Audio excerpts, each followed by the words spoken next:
আমি ভাত খাই না, আমি চাইনিজ ফুড খাই, থাই ফুড খাই, ফ্রেশ ফ্রুট খাই, ফ্রেশ জুস খাই। আমার এখন বার্গার খেতে ইচ্ছা করছে।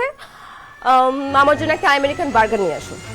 বাজান রে, বৌমা বাপের বাড়ি থেকে আসার পর থেকে কিচ্ছু মুখে দেয় নাই।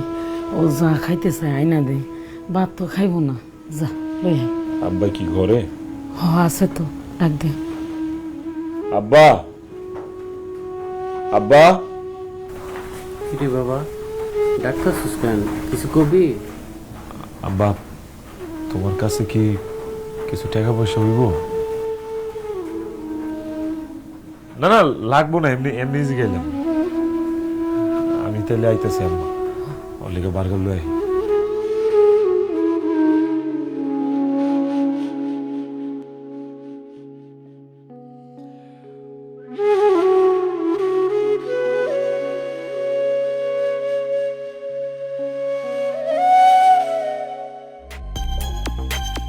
এতক্ষণে তোমার আসার সময় হলো?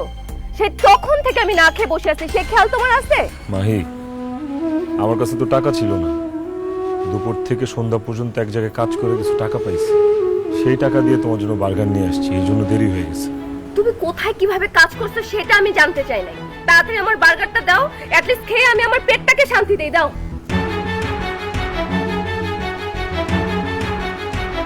এই, এটা কি?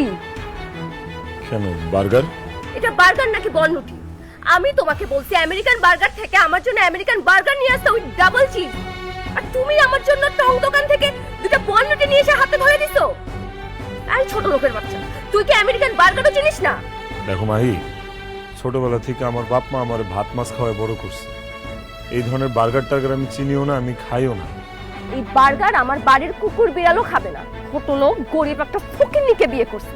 একটা বার্গার খেতে চাইছিলাম, সেটাও তুমি আমাকে নিয়ে এসে দিতে পারলা না। তোমার মতো এরকম গরিবকে বিয়ে করে আমি যে কত বড় ভুল করছি সেটা এখন আমি হাড়ে হাড়ে টের পাচ্ছি। এই এই নাও তোমার বার্গার।